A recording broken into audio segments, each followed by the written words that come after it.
Hi, it's Chris Watkin here and I'm joined by Darshan Sunga, who is a letting agent from sunny Essex. He's also the ARLA representative executive board member for Essex as well. Been there 7 years.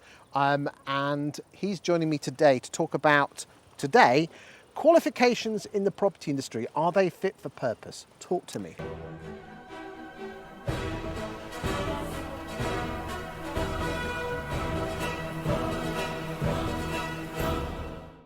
Thank you, Chris. And yeah, I've brought the sunshine with me as well from Essex to Grantham. Yes, qualifications. Like I said before, knowledge is power. You cannot know enough about anything. And I think that we have a lot of our great members out there that are attending these training programs that PROPERTYMARK actually put together, and also taking those very important steps to sit the exams as well. And at the moment, I mean, the level of qualifications are level 3 and level 4, but you've been talking in previous videos about doing level 1 and level 2s in schools. Well, yeah, I mean, look, Chris, let's face it. I mean, we've got school leavers. How else are we going to entice our younger generation to come and join an industry?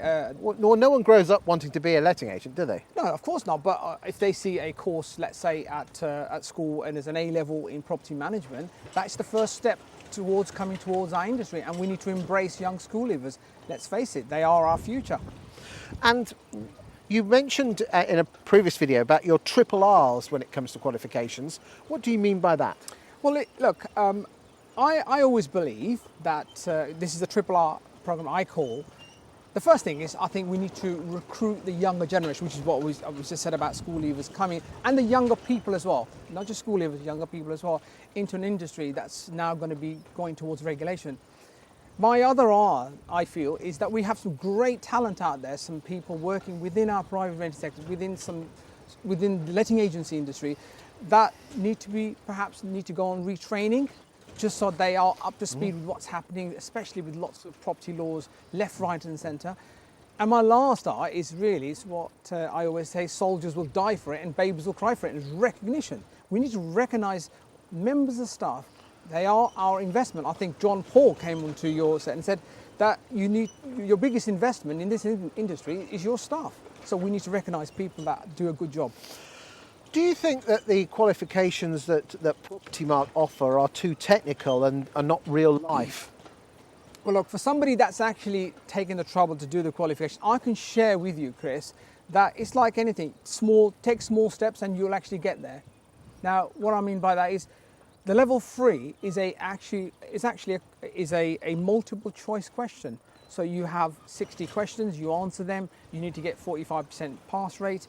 And then you've got the level 4, which then is the next step up, and that's for direct level. That's an essay style. And if you've been in the industry, Chris, you will find that it's just things that you've been doing during your daily job. Do you think anyone could turn up at an exam centre and do level 4 without much training?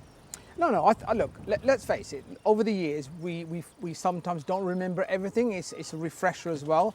And I know that PROPERTYMARK are investing on online exams as well, so you can eventually be able to do online exams as well. It doesn't matter what you do, you still need to have a refresher. It's a bit like myself. I need to sort of have a look at what I'm going to say to you today. I've had to sort of refresh my memory. And some of the topics that we're going to be speaking about today. And do you genuinely believe that regulation through examinations will change this industry for the good? Absolutely.